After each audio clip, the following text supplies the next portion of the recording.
যে আমরা শিশু পরিবারগুলো শিশু যারা শহীদ হয়েছে আর শিশু পরিবারগুলো যারা খুব আক্রান্ত হয়েছে তাদের 105 জনকে আমরা কালকে 50,000 করে টাকা দেব এবং শিশু দিবস উপলক্ষে এবং একটা মান।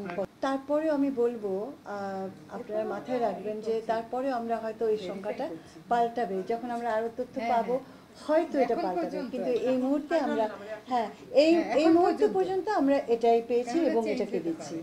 গুরুতর আহত ও ক্ষতিগ্রস্ত পরিবারের মধ্যে প্রয়োজন অনুসারে নগদ অর্থ সহায়তা প্রদান করা হচ্ছে, এটা চলমান আছে।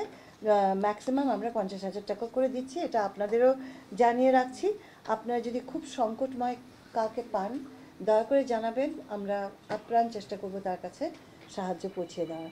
খুব শীঘ্রই ইন্টার্নশিপ নীতিমালা 2023-এর আওতায় সমাজ কল্যাণ মন্ত্রণালয়ের অধীনে বিভিন্ন অনুবিভাগ, অধিশাখা, শাখা এবং অধীনস্থ দপ্তরের 4 মাস মেয়াদ 12 জন ছাত্রছাত্রীকে ইন্টার্নশিপ প্রদানের কাজটাও শুরু হচ্ছে।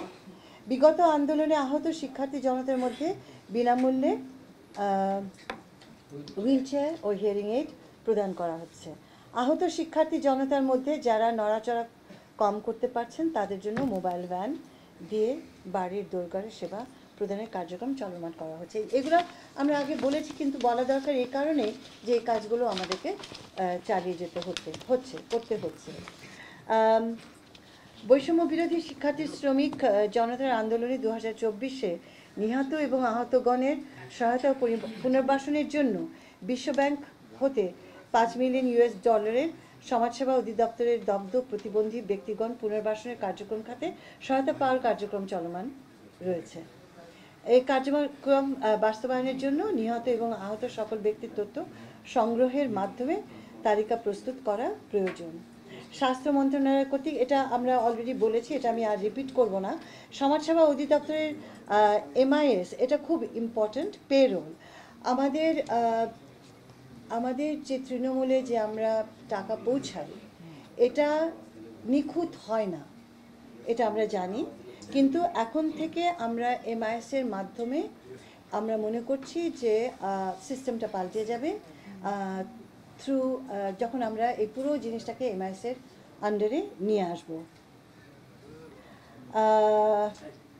এবং এখানে যে জায়গাগুলো দুর্বল সেগুলো কিন্তু অনায়াসে ধরা পড়ে যাবে, যেহেতু এখন আমাদের ডিজিটাল মেকানিজমটা আরও তীক্ষ্ণ হচ্ছে। এক্ষেত্রে বিদ্যমান পেরোল মডিউলের মাধ্যমে বৈষম্য বিরোধী শিক্ষার্থী শ্রমিক জনতা আন্দোলন 2024-এ নিহত এবং আহত ব্যক্তি ও তার পরিবারের নিকট নগদ সহায়তা প্রদান করা সম্ভব হবে। দেখুন, আমাদের অনেক কাজই কিন্তু নগদ টাকা দেওয়া, এই জায়গাটা আমাদের যেমন শক্তি, এই জায়গাটা আমাদের দুর্বলতাও, কারণ ক্যাশ হ্যান্ডেল করা মানেই নানান অনিয়ম ঘটে যায়।